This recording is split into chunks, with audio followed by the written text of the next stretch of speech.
My parents think I'm a little bit crazy when it comes to my eating, especially now that I compete as a fitness model and figure model.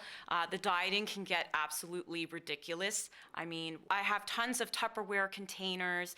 I'm constantly cooking things, constantly measuring things.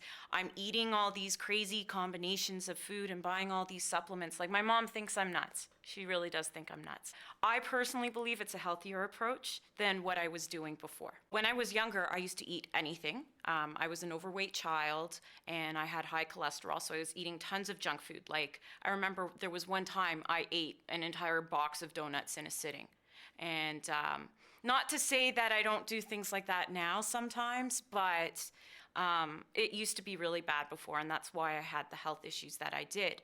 But now I'm more in control of things, I find, but I still do have my weak moments where, like, I'll eat a box of cookies, like, in a sitting. It's really quite gross, but when you're training for a show, I mean, you're eating as minimal calories as possible type of thing, like only enough to survive. So, of course, once you can eat again, you seem to go nuts because your body wants to get all that food back in, and you're getting all the taste and the flavors, and food's good, right? So the first time I had realized that I had a problem was when my doctor told me I had high cholesterol. That really sort of shook me up. When I was a little kid growing up, some of my mom's friends would say to me, you know, you really shouldn't eat so much. Or you shouldn't eat those cookies or things like that. People would tell me that. And I didn't listen because I did what I wanted to do, and my mom wasn't telling me no. But when my doctor said to me, Karen, you've got high cholesterol, that really, really opened my eyes. I have constantly throughout my life had challenges with food and eating. So when I was 13, I was overweight. By the time I was 15, I had lost weight. Then gradually started to put on the weight, went to university, put on that freshman 15, and after I got out of university, got my first job, I lost the weight. So I've constantly gone up and down. And once I started competing, again, there was a time period where I actually had to put on weight in order to bulk up and build some muscle and then lose it for the competition. So I've constantly been going up and down with my weight. When I was bulking up to put on some more muscle, I put on about 20 or 30 pounds in a short period of time, maybe about a month to 2 months, and my dad actually thought I was pregnant. He didn't actually understand that sometimes you have to eat a certain amount in order to build the muscle. And so there was about a period of 2 months where he kept asking me, you know, are you sure you're not pregnant? And yeah, I totally wasn't pregnant, but you know, it happens and there have been people who've come up to me and said, oh, so you're expecting. And yeah, no, I'm not. That's just me bulking up for a show. My clothes are categorized based on how I'm looking at that time. So if I'm training for a competition, I've got my skinnier clothes. And if I'm in my off season where I'm actually trying to make my gains and put on a bit of muscle, I have bigger clothes. So sometimes there's a lot of spandex, I can tell you that. I think about food all the time. Like right now I'm absolutely starving, so I'm thinking about it as we speak. This morning, first thing I did, thought about food. What am I going to eat for breakfast? Then I went out for a jog, thought about what I'm going to eat as soon as I come back. Did my cooking, thought about what I'm going to eat for lunch. You know, like I'm constantly thinking about what I'm going to eat next. Even as I'm eating, I'm thinking ahead.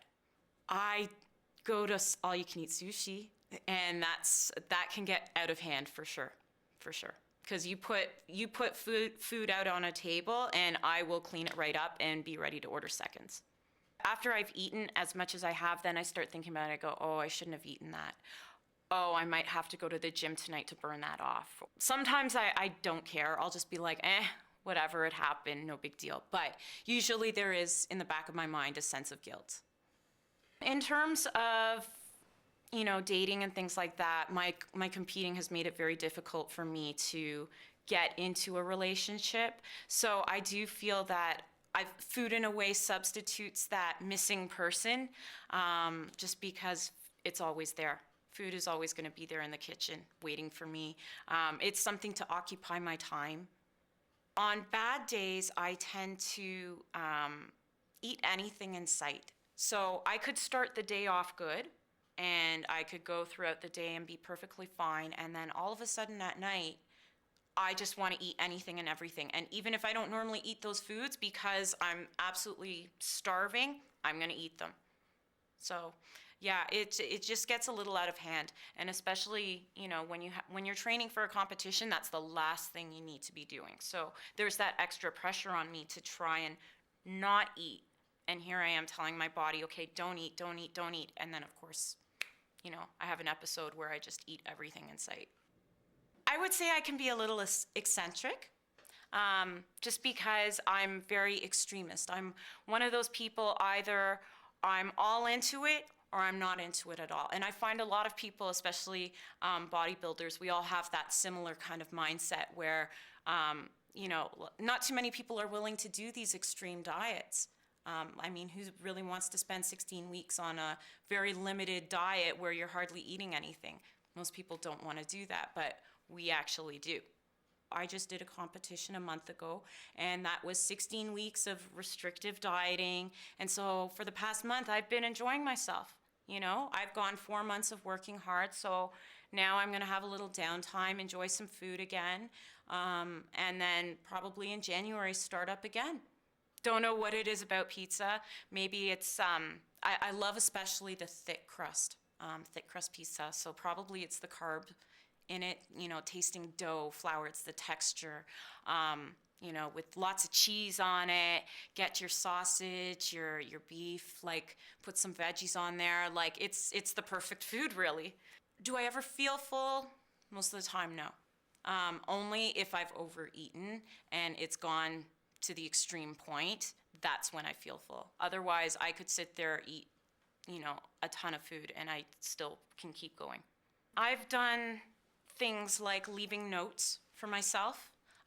Like I have a lunch bag, and at one point, whenever I opened up the lunch bag, I had a note for myself telling me, drink more water. Whenever you're hungry, drink water. There are other times where I've given food to my parents and I've said, hide this, don't give it to me unless I tell you to. Just eating healthier foods. If I'm gonna eat, choose healthier foods. So for example, rather than going for a bag of chips, go for some cucumber slices. Like you'll still get the same crunch, just it's a lot less calories, a lot less fat, and it's going to be much better for you.